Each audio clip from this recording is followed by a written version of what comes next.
João Bunyan, sonhador imortal, 1628 a 1688. Caminhando pelo deserto deste mundo, parei num sítio onde havia uma caverna, a prisão de Bedford. Ali deitei-me para descansar. Em breve adormeci e tive um sonho. Vi um homem coberto de andrajos, de pé e com as costas voltadas para sua habitação, tendo sobre os ombros uma pesada carga e nas mãos um livro. Faz 3 séculos que João Bunyan assim iniciou seu livro, O Peregrino. Os que conhecem as suas obras literárias podem testificar de que ele é de fato o sonhador imortal. Estando ele morto, ainda fala, contudo, enquanto milhares de crentes conhecem o peregrino, poucos conhecem a história da vida de oração deste valente pregador. Bunyan, na sua obra Graça Abundante ao Principal dos Pecadores, nos informa que seus pais, apesar de viverem em extrema pobreza, conseguiram ensiná-lo a ler e escrever.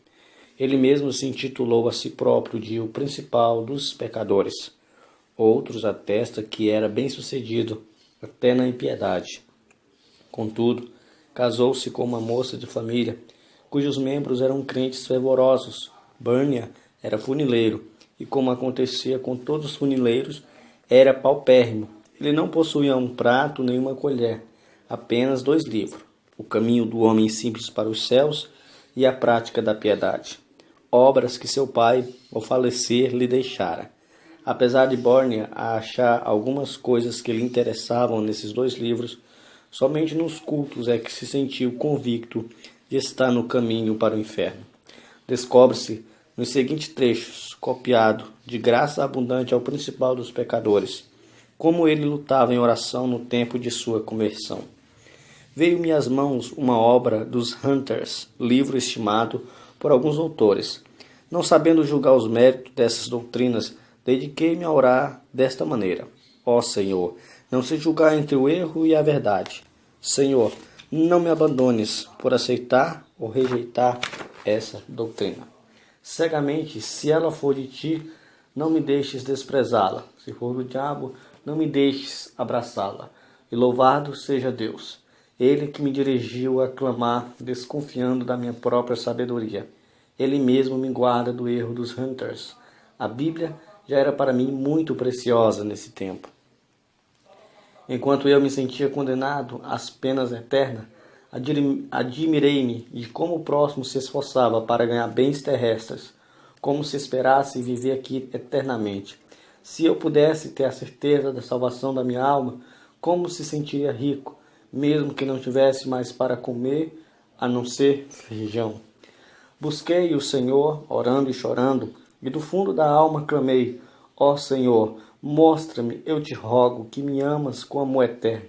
Logo que clamei, voltaram para mim as palavras como eco: eu te amo com amor eterno. Deitei-me para dormir em paz, e ao acordar no dia seguinte, a mesma paz permanecia na minha alma. O Senhor me assegurou: amei-te enquanto vivias no pecado. Amei-te antes, amo-te depois e amar-te-ei por todo sempre. Certa manhã, enquanto tremia na oração, porque pensava que não houvesse palavra de Deus para me sossegar, ele me deu esta frase: a minha graça te basta. O meu entendimento foi tão iluminado como se o Senhor Jesus olhasse dos céus para mim, pelo telhado da casa, e me dirigisse essas palavras. Voltei para casa chorando, transbordando de gozo e humilhado até o pó. Contudo, certo dia, enquanto andava no campo, a consciência inquieta, de repente essas palavras entraram na minha alma: tua justiça está nos céus. E parecia que com os olhos da alma via Jesus Cristo à destra de Deus, permanecendo ali com minha justiça. Vi além disso que não é o meu bom coração que torna a minha justiça melhor, nem que a prejudica, porque a minha justiça é o próprio Cristo, o mesmo ontem, hoje e para sempre. As cadeias, então, caíram-me das pernas, fiquei livre das angústias, as tentações perderam a força, o horror da severidade de Deus não mais me perturbava, e voltei para casa, regozijando-me na graça e no amor de Deus. Não achei na Bíblia a frase, tua justiça está nos céus, mas achei, o qual para nós foi feito por Deus, sabedoria e justiça e santificação e redenção. 1 Coríntios capítulo 1, versículo 30. E vi que a outra frase era verdade. Enquanto eu assisti, meditava o seguinte trecho das Escrituras, penetrou no meu espírito com poder, não pelas obras de justiça que houvéssemos feito, mas segundo a sua misericórdia nos salvou. Assim, fui levantado para as alturas e me achava nos braços da graça e misericórdia. Antes, temi a morte, mas depois clamei, quero morrer. A morte tornou-se para mim uma coisa desejável. Não se vive verdadeiramente antes de passar para a outra vida. Oh, pensava eu, esta vida é apenas um sonho, em comparação à outra. Foi nessa ocasião que as palavras herdeiros de Deus se tornaram tão cheias de sentido que eu não posso explicar aqui neste mundo. Herdeiros de Deus, o próprio Deus é a porção dos santos. Isso vi e disso me admirei. Contudo, não posso contar o que vi.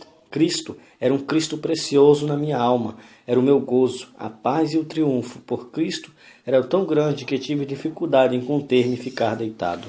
Bunyan, na sua luta para sair da escravidão do vício e do pecado, não fechava a alma dos perdidos, que ignoravam os horrores do inferno.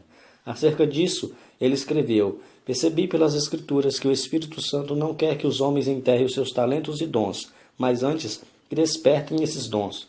Dou graças a Deus por me haver concedido uma medida de entranhas e compaixão pela alma do próximo, e me enviou a esforçar-me grandemente para falar uma palavra que Deus pudesse usar para apoderar-se da consciência e despertá-la. Nisto, o bom Senhor respondeu ao apelo do seu servo, e o povo começou a mostrar-se comovido e angustiado de espírito ao perceber o horror do seu pecado e a necessidade de aceitar Cristo Jesus. De coração clamei a Deus com grande insistência que ele tornasse a palavra eficaz para a salvação da alma. De fato, disse repentinamente ao Senhor que se o meu enforcamento perante os olhos dos ouvintes servisse para despertá-los e confirmá-los na verdade, eu o aceitaria alegremente.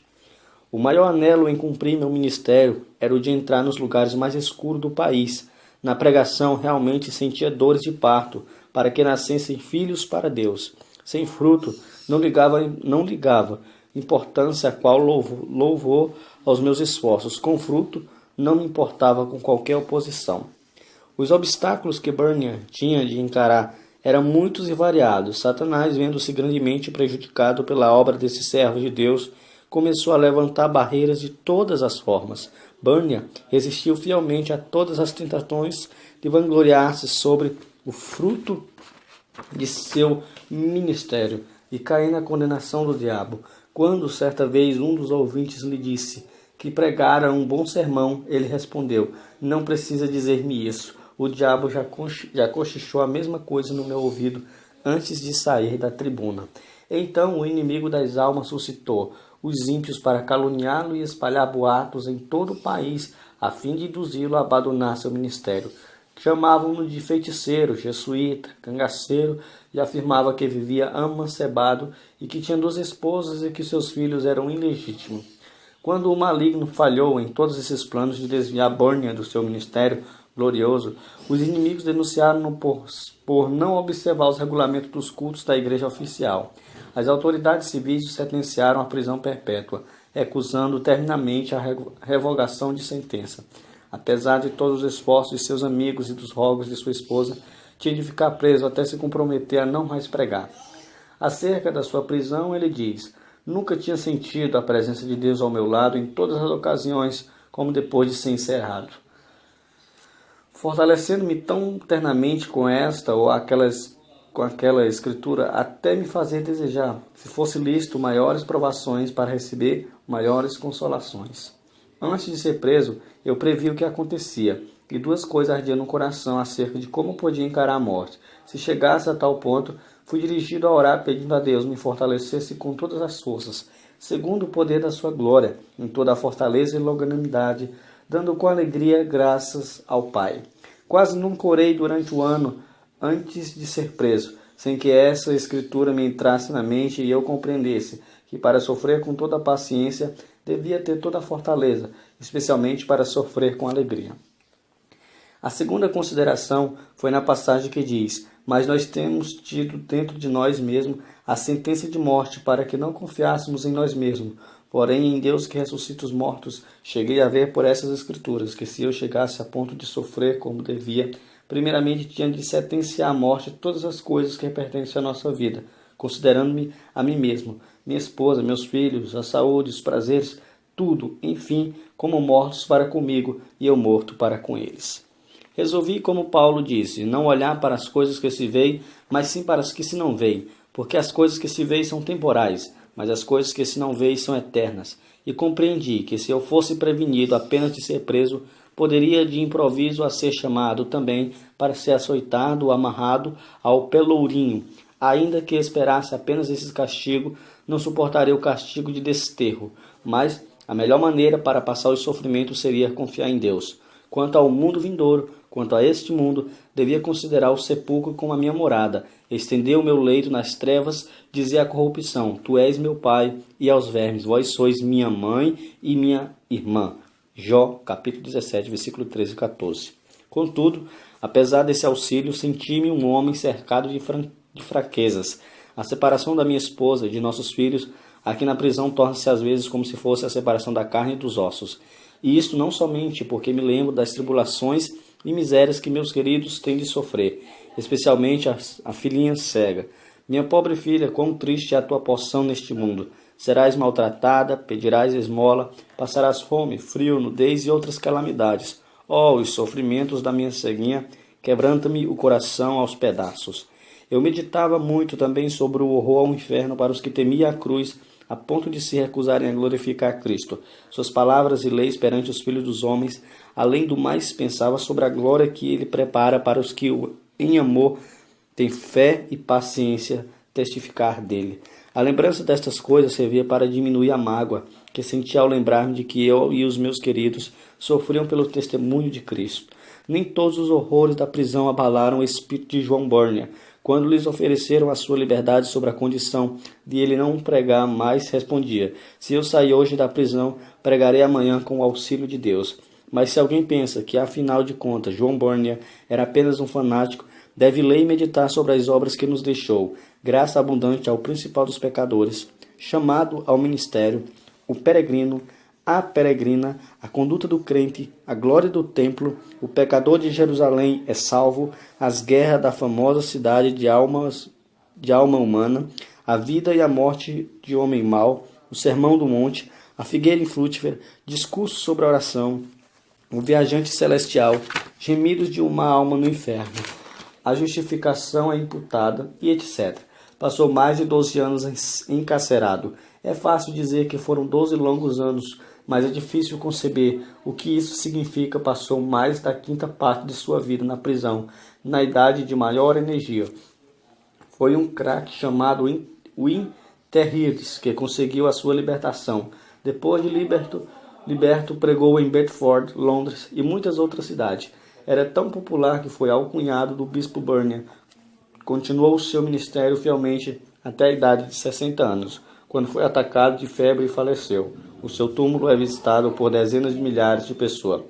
Como se explica o êxito de John Bunyan, o orador, o escritor, o pregador, o professor da escola dominical e o pai de família? Cada um, conforme o seu ofício, pode lucrar grandemente com o estudo dos estilos e métodos de seus escritos, apesar de ele ter sido apenas um humilde funileiro sem instrução. Mas como se pode explicar o maravilhoso sucesso de Bunyan? Como pode um iletrado pregar como ele pregava e escrever no estilo capaz de interessar a criança e ao adulto, ao pobre e ao rico, ao doutor e ao indoutor? A única explicação do seu êxito é que ele era um homem em constante comunhão com Deus. Apesar de seu corpo estar preso num cárcere e sua alma está liberta, porque foi ali numa cela que John Bunyan teve as visões descritas nos seus livros. Visões muito mais reais do que os seus perseguidores e as paredes que o cercavam. Depois de desaparecerem os perseguidores da terra e as paredes caírem em pó, o que Bunyan escreveu continua a iluminar e alegrar todas as terras e a todas as gerações. O que vamos citar mostra como Bunyan lutava com Deus em oração.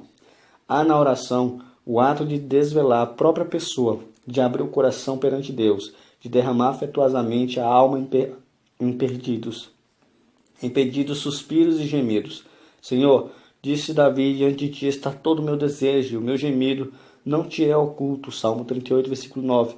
E outra vez, a minha alma tem sede de Deus, do Deus vivo. Quando entrarei e me apresentarei ante a face de Deus? Quando me lembro disto dentro de mim, derramo a minha alma. Salmo 42, versículo 2 ao 4. Note, derramo a minha alma é um termo demonstrativo de que em oração saí a própria vida e toda a força para Deus. Em outra ocasião, escreveu: as melhores orações consistem às vezes mais de gemidos do que de palavras, e estas palavras não são mais que a mera representação do coração, vida e espírito de tais orações. Como ele insistia e importunava em oração a Deus, é claro no trecho seguinte eu te digo: continua a bater, chorar, gemer e prantear. Se ele não se levantar para te dar, é porque és seu amigo. Ao menos por causa da tua importunação, levantar-se-á para dar de tudo o que precisares. Sem contestação, o grande fenômeno na vida de John Bunyan consiste no seu conhecimento íntimo das Escrituras, as quais amava e na perseverança em oração ao Deus que adorava. Se alguém duvidar de que Bunyan seguia a vontade de Deus nos 12 longos anos que passou na prisão de Bedford, deve lembrar-se de que esse servo de Cristo, ao escrever O Peregrino na prisão de Bedford, pregou um sermão que já dura quase 3 séculos e que hoje é lido em 140 línguas. É o livro de maior circulação depois da Bíblia. Sem tal dedicação a Deus, não seria possível conseguir o incalculável fruto eterno desse sermão pregado por um funileiro cheio da graça de Deus. João